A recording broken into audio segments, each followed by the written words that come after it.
Like, kind of going over RedSec again, there's a lot of problems with the game, I think. It's super buggy still, the audio is still trash. But the main problems with the, obviously the servers I feel like need a big upgrade. The hit reg just seems off and the game performs differently day to day. The main problems and what I feel like I'm kind of best at diagnosing and why I like certain games and dislike others in most of my critiques is the flow of the game. How a battle royale is supposed to flow to make the game tell a story. And that's what I feel like RedSec does worse than every other battle royale out there currently, is there's no story being told. The early to mid game is basically pointless. You can land in at golf course, clear everybody out, and then you're basically doing contracts with minimal fighting for 5 to 10 minutes for upgrades on weapons that are only good for a couple minutes after you get them, that are still not as good as a custom loadout. So it's like the first 10 minutes of the game is almost pointless after the first 2 minutes. And the contracts need to pull you close to players. Like, you should be battling over contracts, not we killed everybody at golf course, let's pick up this contract. It sends us to the back of the map. For what? An airstrike that we could get from a orange crate anyway and a purple gun that is trash. Then we do another contract that takes us to the other side of the map, splits our team in two, and gives us a UAV and a weapon upgrade kit for a weapon that no one's using. You know what I'm saying?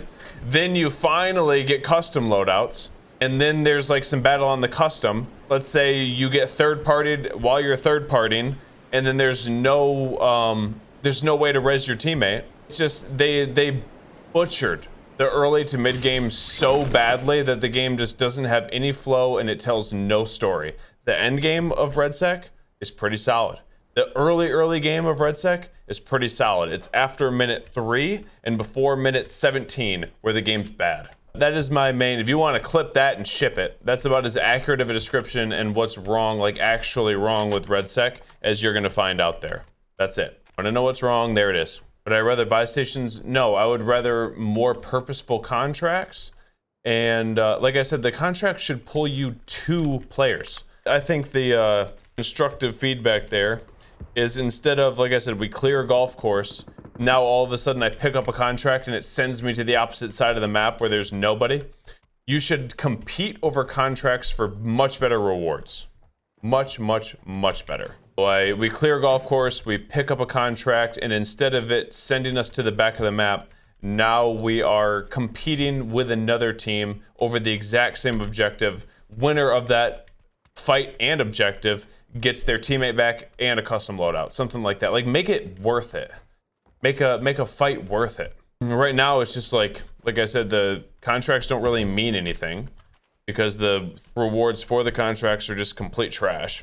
And then even if you decide to take a fight, you're probably going to get third-partied unless you have a good recon teammate, which still, that's fine. If your teammate dies, you may have to traverse the entire map to get a res off. Then you're foregoing all other like paths to upgrade things. It's not well thought out. I think kind of what I said right there would be a much better kind of path for that early to mid game, is you're fighting another team for a custom loadout after you kind of clear the very, very first objective. The contracts shouldn't be the same throughout the entire game. Early game, when you're already in the middle of fighting, the contracts should be very, very simple, very, very quick.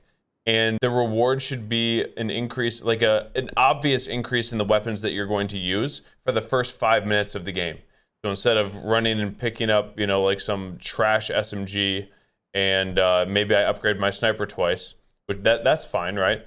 But if I do like a bomb plant that's like really, really close to where I'm at, like if you land in that spot by Nexus, that bomb plant should be right there on you. So I should just be able to get the bomb, plan it, defend it for 45 seconds. Somebody else should be able to like counter that. And like, hey, if they kill you and defuse it, they get the rewards, which is once again, basically just for the first 5 minutes of the game, a slight increase in weapons. After that, it can be you're competing with the nearest team towards you over the exact same contract for the right to get a player back from your team that died in that fight, which is probably pretty likely, and a custom loadout. That would be so much more worth it. Then after that, after the custom loadouts drop, everyone has access to them. You could have the option for a UAV contract, right? You fight in another team for the right to get a player back from that fight that dies and a UAV to prepare yourself for the next fight. It just needs to flow. There's no flow in Battlefield. It's all pointless. It's all pointless, which is why no one wants to play it. So I said what I just proposed right there is such a better idea than anybody that works at that studio has proposed, I guarantee it. That would make the game significantly more enjoyable because it would give an obvious flow to the game and purpose for contracts, other ways to get your teammates back in team fights where you know you're going to get freaking third-partied because it always happens in that game. Instead of just your teammate dies, now guess what? You're out of luck because you have to traverse 600 meters to the nearest freaking res station. Good luck.